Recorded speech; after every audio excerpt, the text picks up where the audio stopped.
Jadi dan materi dasarnya itu adalah ini, model ini gitu ya. Oke. Jadi ini judulnya struktur realitas, tapi mungkin kalau dipahami ini lebih kepada struktur dari pengalaman kehadiran gitu ya. Oke. Struktur dari pengalaman kehadiran. Jadi ya hidup manusia itu sebenarnya dia adalah ya pengalaman hadir gitu. Nah, pengalaman hadir inilah kemudian tuh yang menjadi serial akibat ya. Jadi ada kehadiran, kehadiran itu menghasilkan pengalaman. Itu yang kemudian tuh menjadi serial akibat ya, serial akibat. Jadi manusia itu dia selalu adalah pengalaman hadir gitu. Misalnya kita jalan-jalan ke gunung begitu ya, jalan-jalan ke gunung, berarti kan saya hadir terhadap gunung itu. Ke pasar gitu ya, berarti saya hadir terhadap pasar. Atau misalnya saya terhadap teman, saya hadir terhadap teman gitu. Jadi pengalaman hidup tuh ya pengalaman kehadiran. Nah, bagian paling luar dari pengalaman kehadiran itu adalah serial akibat atau uh, pengalaman atas kehadiran itu gitu ya. Misalnya saya lahir 94 gitu ya, 84, katakan saya bertanggung jawab terhadap pengalaman saya sendiri ketika 7 tahun, berarti 1991, 1992 sampai 2023 kan. Ya ini semua adalah list serial akibat dari pengalaman kehadiran itu atau konsekuensi dari kehadiran. Jadi kehadiran itu menghasilkan serial akibat tertentu gitu. Kehadiran menghasilkan atau memproduksi pengalaman kehadiran atau serial akibat. Serial akibat.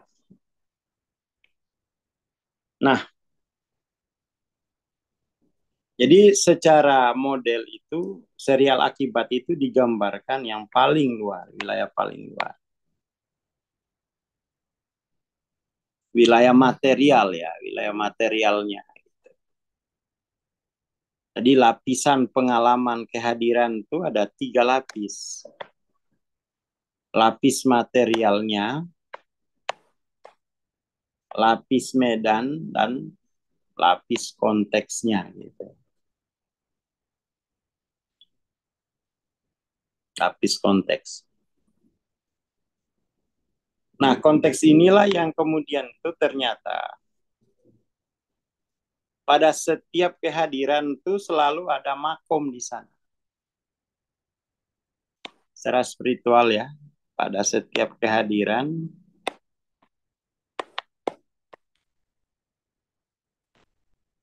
selalu ada makom.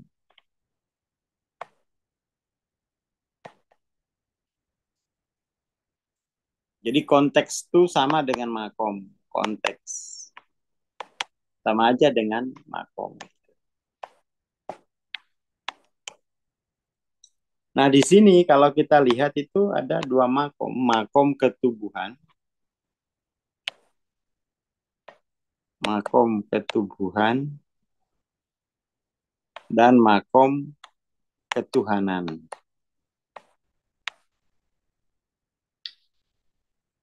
Jadi kalau makom ketubuhan itu adalah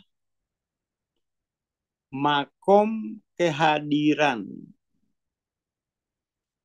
Kehadiran terhadap semua hal di alam tampak. Jadi dengan ada makom ketubuhan, kemudian kita berarti mengalami kehadiran terhadap yang hadir lainnya. Tapi yang hadir lainnya ini adalah material gitu ya. Kehadiran terhadap yang hadir lainnya. Misalnya hadir terhadap gunung. Lalu serial akibat yang dialami menjadi berbeda. Misalnya yang hadir terhadap gunung ini adalah seorang petani. Petani kentang di gunung, maka dia merasa gunung itu adalah sebagai berkah. Tapi kalau misalnya yang hadir terhadap gunung itu adalah orang tua yang sedang mencari anaknya yang hilang di pegunungan itu, maka gunung itu hadir sebagai pembawa bencana gitu ya. Kayak pembawa bencana. Jadi setiap kehadiran itu punya makna sendiri-sendiri. Punya makna sendiri-sendiri. Dan ketika kita yang mengalami hadir terhadap benda-benda, maka itu kita bermakom ketubuhan. Jadi ketika kita bermakom ketubuhan itu, maka hanya kita yang subjek. Hanya diri kita yang hadir sebagai subjek. Yang hadir yang lain itu adalah objek. Ini yang kemudian tuh disebut makom ketubuhan gitu ya. Ketubuhan. Kalau makom ketuhanan itu adalah hadir terhadap yang hadir mutlak.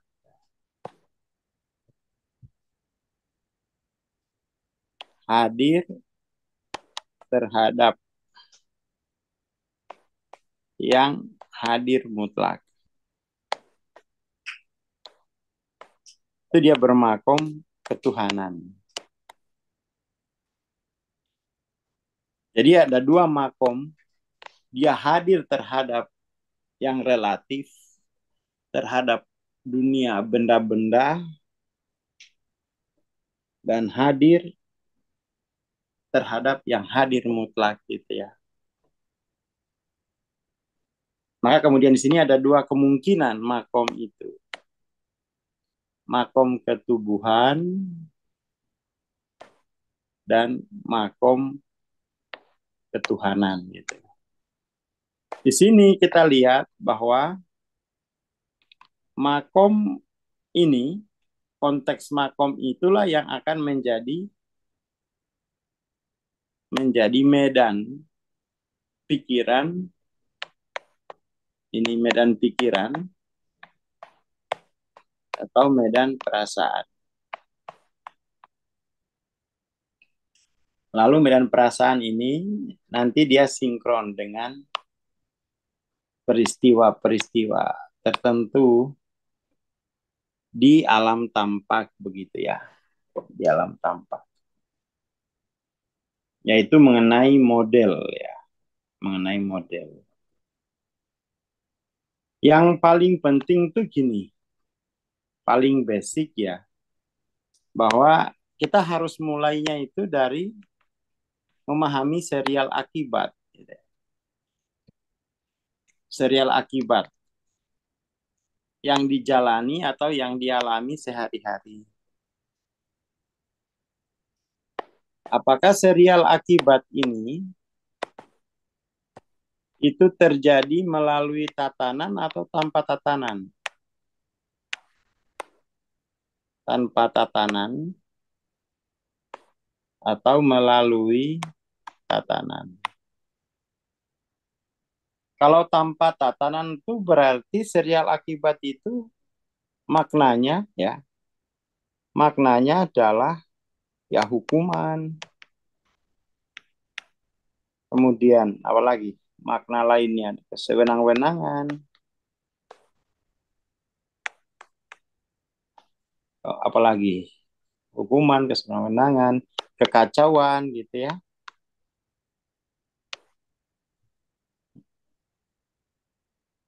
Kekacauan, kesewenang-wenangan, hukuman, dan intinya yaitu terjadi tanpa tatanan gitu. Tapi kalau serial akibat itu dialami melalui tatanan, maka berarti dia maknanya adalah konsekuensi. Maknanya adalah konsekuensi dari tatanannya. Konsekuensi dari tatanannya. Lah di sini kita dalam proses mentoring itu, serial akibat itu dia menggunakan tatanan dari makom, makom kehadiran. Jadi makna dari serial akibat ini adalah dari tatanannya gitu. Jadi apakah serial akibat itu adalah hukuman, itu tergantung makomnya. Makna dari serial akibat adalah makna dari makom ya. Makom ya, formatnya.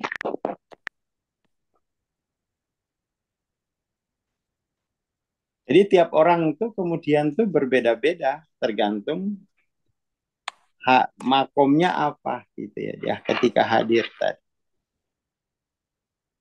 Makomnya apa?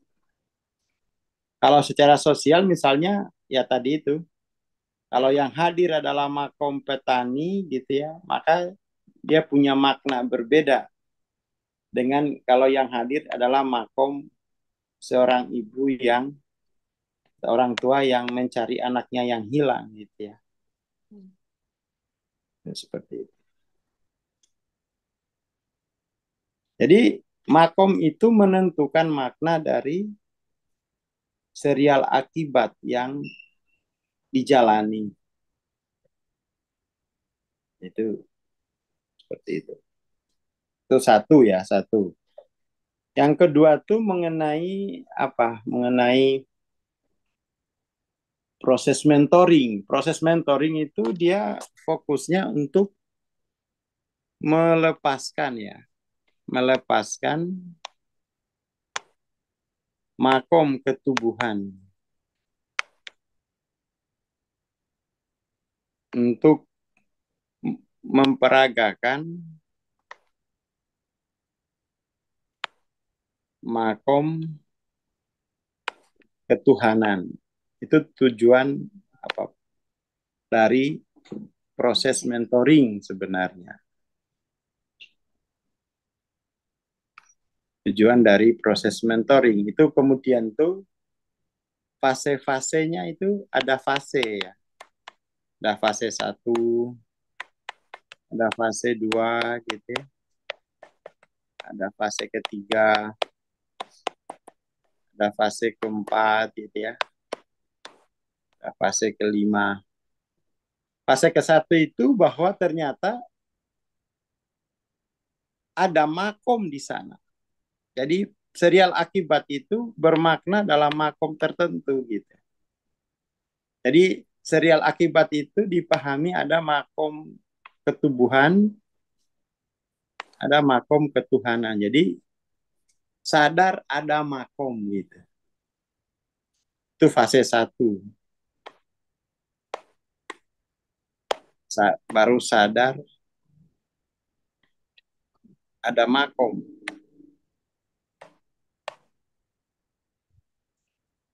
Lalu di fase kedua itu adalah proses. Proses untuk melepaskan makom ketubuhan tadi. Proses melepaskan makom ketubuhan itu jadi fase kedua itu sadar melepaskan makom ketubuhan. Sadar untuk ya. Ini prosesnya itu mulai proses melepaskan makom ketubuhan itu sampai katakan tuh 700 gitu ya. Tapi kalau di buku Hawking tuh sampai 600-an. Sampai 600-an tuh proses melepaskan makom ketubuhan. Setelah makom ketubuhan itu bisa dilepas, itu nanti baru bisa sadar hadir terhadap yang hadir mutlak. Ini tahapan-tahapan mentoring ya. Sadar hadir terhadap yang hadir mutlak. Itu bisa kita katakan itu fase ketiga. Ya ini 700 ke atas lah. Nanti setelah sadar hadir terhadap yang hadir mutlak itu nanti fase keempat ada sadar fana terhadap yang hadir mutlak. Wah ini udah tinggi nih ya. Udah tinggi. Kemudian tuh fase kelima gitu ya. Ini proses spiritualnya ya. Proses untuk melepaskan makom ketubuhan, untuk memperagakan ke makom ketuhanan itu. Nanti di fase kelima baru sadar memperagakan makom ketuhanan. Ini sampai sini. Nanti lagi masih ada fase ke-6. Sadar semua adalah kehadirannya.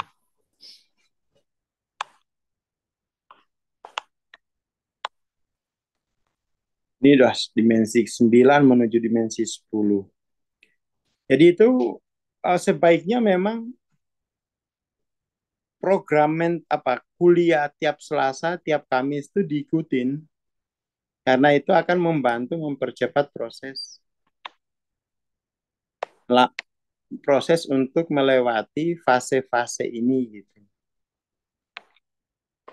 Fase-fase ini. Jadi biasanya kalau kuliah pertama itu ya perkenalan model ya. Biar kemudian tuh ternyata sadar ada makom biasanya tuh. Model ini kan memperlihatkan sadar ada makom kehadiran. Nanti setelah itu nanti akan sadar untuk melepaskan makom ketubuhan. Lalu sadar hadir terhadap yang hadir mutlak. Ini nanti udah pelajaran selanjutnya. Jadi untuk biasanya kalau kelas pertama itu hanya ini penjelasan ini dengan bahwa ada fase-fasenya ya, sehingga itu kelas keduanya itu mau daftar lagi, yuk ikut aku. Dan biasanya juga kalau di sesi-sesi itu orang bisa cerita dari persoalan-persoalan yang itu terkait dengan makom ketubuhan gitu ya. Jadi makom ketubuhan itu dia ada yang ada dua kan secara umum tuh, posisionalitasnya dengan cara berpikirnya gitu. Tapi itu biasanya dijelaskan kalau ada kasuistik. Kalau ada kasus, ya kayak tadi yang sesi sebelumnya itu dia cerita kasus, lalu dikoreksi dari kasus Nature 10. Nature 10 itu kan sangat kuat makom ketubuhannya. Lalu pelan-pelan ditransendensi ke Nature 450. Dengan begitu dia menjadi longgar makom ketubuhannya gitu. Saya kira itu sih kalau untuk yang hari pertama apa ya, baru sesi pertama kali gitu.